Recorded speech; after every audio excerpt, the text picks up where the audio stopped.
गुरु रिम्पोछे, जसलाई पद्मसम्भव र तिब्बतीमा पेमा छुङ्ने पनि भनिन्छ। तान्त्रिक बौद्ध धर्मको प्रसार र विकासमा अतुलनीय योगदान पुर्याउने महान गुरु उहाँलाई दोस्रो बुद्धको रूपमा पनि लिइन्छ। जन्म र प्रारम्भिक जीवन।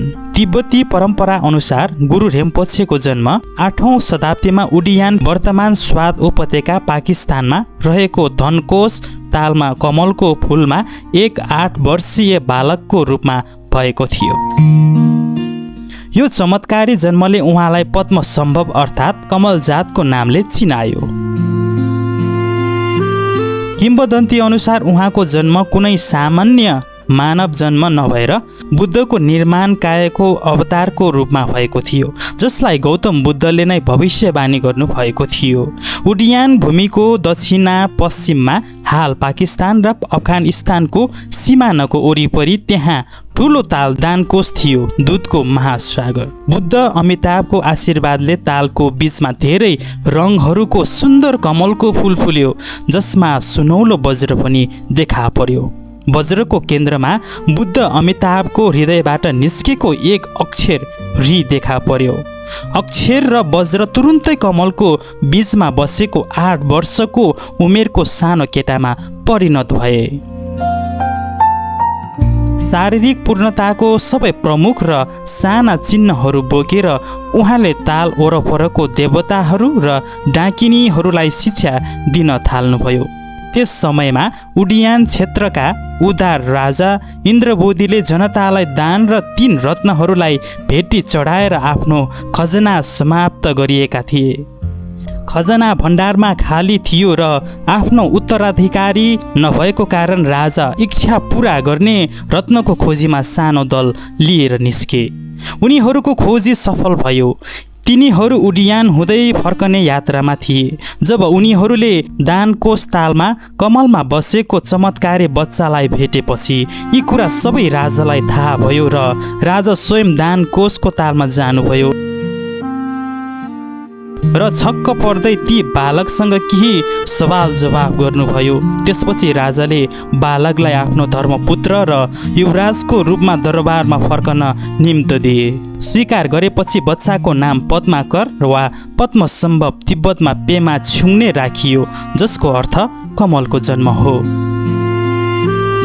गुरु रिम्पोछेको जन्म सम्बन्धी कथाहरू रहस्यमय र चमत्कारीपूर्ण छन्। मण्डी हिमाचल प्रदेश भारतका राजा अर्षधरकी छोरी मन्दारवालले उनबाट शिक्षा लिएको थाहा पाएपछि राजाले गुरु रिम्पोछेलाई आगोमा जलाउने आदेश दिए। तर 7 दिनसम्म चित्ता जलेपछि त्यहाँ आगोको सट्टा कमलको फूल सहित एक जिल्ला बनेको थियो, जहाँ गुरु रिम्पोछे एक 16 वर्षीय किशोरको रूपमा प्रकट हुनुभयो। यो स्थान हाल मण्डीको रिवालसर तालको रूपमा प्रसिद्ध छ। शिक्षा र आध्यात्मिक यात्रा। गुरु रिम्पोछेले आफ्नो प्रारम्भिक जीवनमा तन्त्र र बौद्ध दर्शनको गहन अध्ययन गर्नुभयो। उहाँले तान्त्रिक बौद्ध धर्मको गहिरो ज्ञान प्राप्त गर्नुभयो। यही कारण उहाँहरूलाई वज्रयान मार्गको महान गुरु बनायो। उहाँको शिक्षाले ध्यान, तन्त्र र कर्मयोगलाई जोड दियो, जसकारण व्यक्तिको आध्यात्मिक उन्नति र संसारको कल्याण योगदान पुग्यो। उहाँले आफ्ना शिष्यहरूलाई अज्ञान रूपी अन्धकार हटाएर ज्ञानको ज्योति प्रदान गर्ने गुरुको परम्परालाई जीवित राख्नुभयो। बुद्धको भविष्यवाणी। गौतम बुद्धले नै आफू पछि गुरु रिम्पोछेको रूपमा एक महान गुरुको आगमन हुने भविष्यवाणी गर्नुभएको थियो, जो बुद्ध धर्मको प्रचार र संरक्षण गर्नेछन्। तिब्बती स्रोत अनुसार गुरु रिम्पोछे गौतम बुद्धको निर्माण कायको अवतार हुनुहुन्थ्यो, जसले बुद्धको शिक्षालाई तिब्बत र हिमाल क्षेत्रमा फैलाउने जिम्मेवारी लिनुभयो।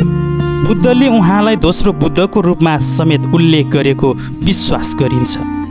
गुरु रिम्पोछेले नै बुद्धको शिक्षालाई नयाँ युगमा नयाँ ढङ्गले प्रस्तुत गर्नुभयो। नेपाल र तिब्बतसँगको सम्बन्ध। गुरु रिम्पोछेको नेपाल र तिब्बतसँग गहिरो सम्बन्ध छ।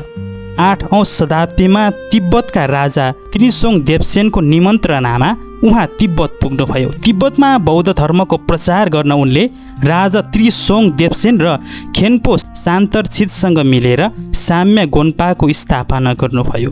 साम्प्या गोम्पा तिब्बतकै पहिलो गोन्पा हो। उहाँको तिब्बतमा बौद्ध धर्मलाई स्थानीय बोन धर्मसँग समन्वयन गरी स्वीकार गर्नुभएको थियो। गुरु रिम्पोछेको यो योगदानले तिब्बतमा बौद्ध धर्मको आधारशिला खडा भयो। नेपालमा पनि गुरु रिम्पोछेको प्रभाव गहिरो छ। उहाँले काठमाडौँ उपत्यकाको भ्रमण गर्नुभयो। फर्पिङमा वज्र किलाय साधना गर्नुभयो। नेपालको पवित्र भूमिलाई बौद्ध धर्मको केन्द्रको रूपमा स्थापित गर्न गुरु रिम्पोछेले महत्त्वपूर्ण भूमिका खेल्नुभएको छ। नेपालमा गुरु रिम्पोछेले बौद्ध धर्मको प्रचार मात्र गर्नु भएन, स्थानीय परम्परा र संस्कृतिसँग जोडिएका अनेक कथाहरू पनि जोड्नुभयो। भुटानमा पनि उहाँको प्रभाव अझ गहिरो छ। भुटानका बौद्ध गुरु रिम्पोछेहरूसँगको सम्बन्धले नेपाल र भुटानी बीचहरूको धार्मिक सम्बन्धलाई बलियो बनायो। गुरु रिम्पोछेको सान्दर्भिकता। गुरु रिम्पोछेको शिक्षाले आजको समयमा पनि उत्तिकै सान्दर्भिकता बोकेको छ। उहाँले गौतम बुद्धको मूल शिक्षा दया, करुणा र अहिंसालाई नै जोड दिनुभयो। उहाँले तान्त्रिक शिक्षा मार्फत व्यक्तिलाई आत्मा जागरण र संसारको कल्याणको मार्ग देखाउनुभयो। दर्शक महानुभाव, यो भिडियो हेरिसकेपछि तपाईँको मनमा लागेको जिज्ञासा तल कमेन्टमा लेख्न सक्नुहुन्छ र हाम्रो च्यानलमा नयाँ हुनुहुन्छ भने यदि च्यानललाई सब्स्क्राइब गर्नुहोला र हामीले यस्तै खालको भिडियोहरू हामी लिएर आउनेछौँ, इतिहास पल्टाउने भिडियोहरू।